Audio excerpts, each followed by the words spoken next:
Epstein file বর্তমানে বিশ্বজুড়ে আলোচনাতে আছেন এই অ্যাপস্টিন ফাইল। সোশ্যাল মিডিয়া থেকে শুরু করে নিউজ মিডিয়া সব জায়গাতেই আলোচনার শীর্ষে। কি এমন আছে এই ফাইলে যার কারণে কেঁপে উঠেছে রাজনীতি, ব্যবসা এবং ক্ষমতার শীর্ষ স্তর? হ্যালো গাইজ, মাইসেলফ আমির হামজা। আজকের ভিডিওতে আমরা দেখব অ্যাপস্টিন কে ছিল, অ্যাপস্টিন আইল্যান্ড আসলে কি, কারা তার সাথে জড়িত ছিল এবং এই 3 মিলিয়নের ফাইলটি কিভাবে সবার সামনে আসলো। একটি ছোট দ্বীপ যেটা ক্যারিবিয়ান সাগরের মাঝখানে অবস্থিত, যেখানে সাংবাদিক ঢুকতে পারে না, পুলিশ ঢুকতে পারে না, মানুষ ইমাজিনও করতে পারে না ভিতরে আসলে কি হয়। এই দ্বীপের নাম লিটল সেন্ট জেমস, যেটা আমাদের কাছে অ্যাপস্টিন আইল্যান্ড নামে পরিচিত। আর এই দ্বীপের আশেপাশে যারা থাকে তারা এই দ্বীপকে পেডোফাইল আইল্যান্ড নামে চিনে। এই দ্বীপের ওনার ছিল এমন একজন ব্যক্তি যার নাম শুনলে এখনও অনেক মানুষের রাতের ঘুম চলে যায়। তার নাম হচ্ছে Jeffrey Epstein. Jeffrey Edward Epstein 1953 সালে 20 জানুয়ারিতে জন্মগ্রহণ করেন। সে কোনো রাজনীতিবিদ ছিল না কোনো বিলিনিয়ার পরিবার থেকেও।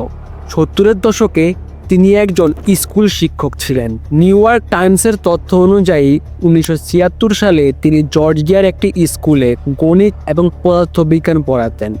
এরপরই হঠাৎ করে তিনি ফাইন্যান্স এবং হেজ ফান্ডের জগতে ঢুকে পড়ে। সব থেকে বড় প্রশ্ন এখানে, এত নর্মাল জব করার পরেও তার কাছে এত টাকা কিভাবে আসলো। 90-এর দশকে দেখা যায় যে তার কাছে প্রাইভেট জেট আছে এবং বিভিন্ন জায়গাতে বিলাসবহুল বাড়ি আছে, আর নেটওয়ার্ক ছিল শীর্ষস্থানীয় মানুষদের সাথে। 1998 সালে অ্যাপস্টিন 70 একর জায়গার একটি দ্বীপ কিনে, যেখানে ছিল সিসিটিভি ক্যামেরা, পার্সোনাল নিরাপত্তা ব্যবস্থা, সুইমিং পুল, সব কিছু। ওই দ্বীপেরই আরেকটি অংশে সাদা রঙের একটি বিল্ডিং ছিল। আশেপাশের লোকেরা এটাকে বলতো ডেভিল টেম্পল। তাদের দাবি ছিল এখানে শয়তানের পূজা করা হতো, কিন্তু আদালত এইরকম কিছু প্রমাণ করতে পারেনি। এটা প্রমাণ করেছে সেটা হলো এখানে ছিল বিছানা, হিডেন ক্যামেরা, অ্যাডাল্ট টয়েলস, মানে পুরো ব্যাপারটাই ছিল ডিস্টার্বিং। অ্যাপস্টিনের প্রাইভেট জেটের নাম ছিল ললিতা এক্সপ্রেস। তার ফ্লাইটে অনেক মানুষের নাম পাওয়া যায়, যারা ছিল পলিটিশিয়ান, প্রভাবশালী ব্যক্তি, মিউজিশিয়ান, আরও অনেকে, যেমন Donald Trump, Elon Musk, Bill Gates, আর যাকে আমরা চিনি কোনো কাজ করতে পারে না, একদম অচল, স্টিভেন হকিং। ইভেন নরেন্দ্র মোদীর নামও পাওয়া যায়। সে নাকি ডোনাল্ড ট্রাম্পকে খুশি করার জন্য তার সামনে নেচেছিল। কিন্তু একটি প্রশ্ন থেকে যায়, এইরকম একটি মানুষের সাথে এত প্রভাবশালী ব্যক্তিরা কেন সম্পর্ক রাখতো? যে বন্ধু থেকে ব্যবসায়ী, সেখানে তাকে একটি অপরাধের জালে ফেলবে, এরপর তাকে বিভিন্ন রকম থ্রেড ভিডিও পাঠাবে, যার কারণে সে অনেক প্রেসারে পড়ে তার রুলস অনুযায়ী কাজ করে। মানে প্রথমটা শুরু হতো ফ্রেন্ডশিপ দিয়ে, এরপর প্রভাব, তারপর ব্ল্যাকমেইল এবং সবশেষে কন্ট্রোল।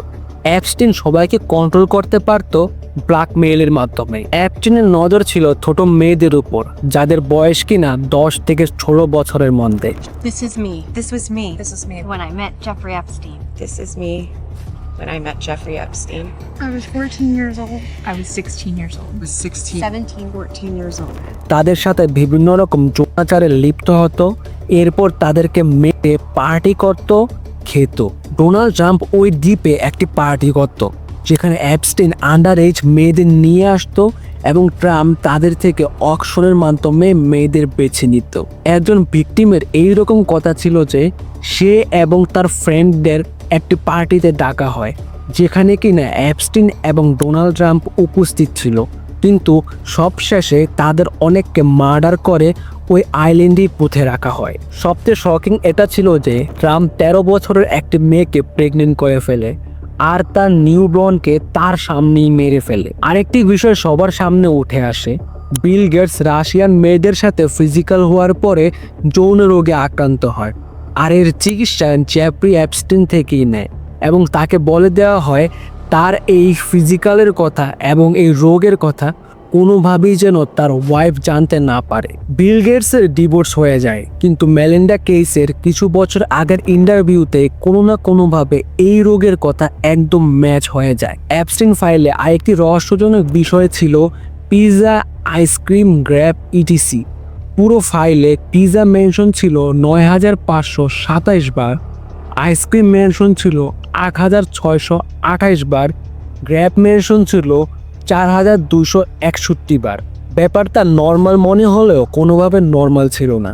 তারা হটডগ বলতে ছেলেদের বোঝাতো, পিৎজা বলতে মেয়েদের বোঝাতো, চিজ বলতে আন্ডার এজ মেয়েদের বোঝাতো, পাস্তা বলতে আন্ডার এজ ছেলেদের বোঝাতো, আর আইসক্রিম বলতে তারা প্রস্টিটিউট বয়দেরকে বোঝাতো। ২০০৫ সালে পুলিশের কাছে একজন মা এইরকম অভিযোগ করে জেফ্রি অ্যাপস্টিন তার ১৪ বছরের মেয়েকে সেক্সুয়ালি হ্যারাস করে।